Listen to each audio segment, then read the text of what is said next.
अस्सलाम वालेकुम रहमतुल्लाहि व बरकातहू। जनाब अक्सर दोस्त फरमाइश करते हैं फौजी भाई बच्चे वाली बकरी ले आओ ते आज जनाब बच्चे वाली बकरी ले आंदे ने माशाल्लाह बिल्कुल तोता फेस है वाइट अख दे विच ने और कन्ना दी लेंथ भी चेक कर सकते चंगे लंबे कान ते इंशाल्लाह वीडियो नु एंड तक विखा तो अच्छी तरह इन्फॉर्मेशन देंगे एक एक अंदाज दी तो लो जनाब दो दान दी ने माशाल्लाह जनाब चौकी छिगी नी बिला ते खूबसूरती माशाल्लाह चेक कर सकते ने खूबसूरत चीज और बिल्कुल ढिली चमड़ी चमकदार पशम विच ते माशाल्लाह पठ भी देखो कितनी खूबसूरत माशाल्लाह पठ है जनाब नायाब तोहफा ने इंशाल्लाह ए माशाल्लाह चीज होंदी जी अगे जाके लखा रुपये वाली माशाल्लाह चीज बनती ने कन्ना दे लापर वेखो तो वेल वेखो माशाल्लाह इतने आम पट्ठा की वेल ही नहीं होंदी बिरा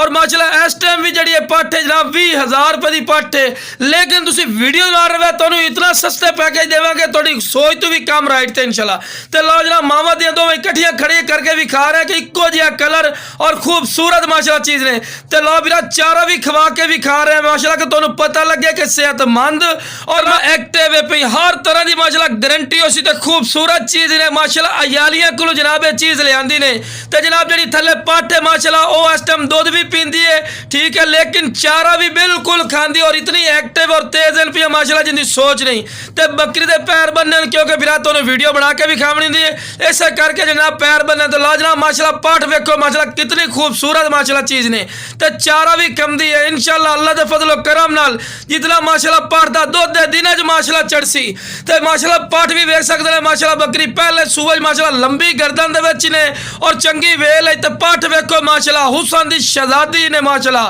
शौक रखना तो बिराई जो शौक रखो टैडिया दोगली का फायदा नहीं होता माशाल्लाह तो रैट की गल की जाए तो रैट ही बिल्कुल जायज़ और मकूल राइट ने इंशाल्लाह और माशाल्लाह एक्टिव और सेहतमंद तो अक्खियों के सामने बंदा जितनी तारीफ करे फायदा कोई नहीं चीज़ अपने मुँह आ बोलती कि वाकई कोई चीज़ है तो जनाब कोई बिराई लवना चाहे जनाब ये डिमांड कर दो बंदा 40 कर ले 45 कर ले लेकिन बिरा नहीं बिल्कुल मकूल राइट ने जनाब सिर्फ 35,000 रुपया रेट करते पे जाओ फिर भी प्यार मुहब्बत कर सा जिमें बिरा खुश हो सन ते हवाना भी वेखो माशाल्लाह बिल्कुल इको जिहा ते पहले सूए च माशाल्लाह इतना प्यारा हवाना बनाए सू अल्लाह के फजलो करम नाल दूसरे सूए च इंशाल्लाह इसने काफी ज्यादा हवाना बनावना है तो बिरा माशाल्लाह चेक कर सकते इस दी पठ जिवें माशाल्लाह बकरी का कलर है पिया पहले सूए च उवें ही माशाल्लाह पठ का कलर है खूबसूरत माशाल्लाह चीज ने तो रेट ही बिल्कुल मकूल ने बिरा फायदा चको ए माशाल्लाह क्वालिटी होंदी है अगर मंडी चले जाओ जनाब तो 55-60,000 रुपए तो घट नहीं मिलती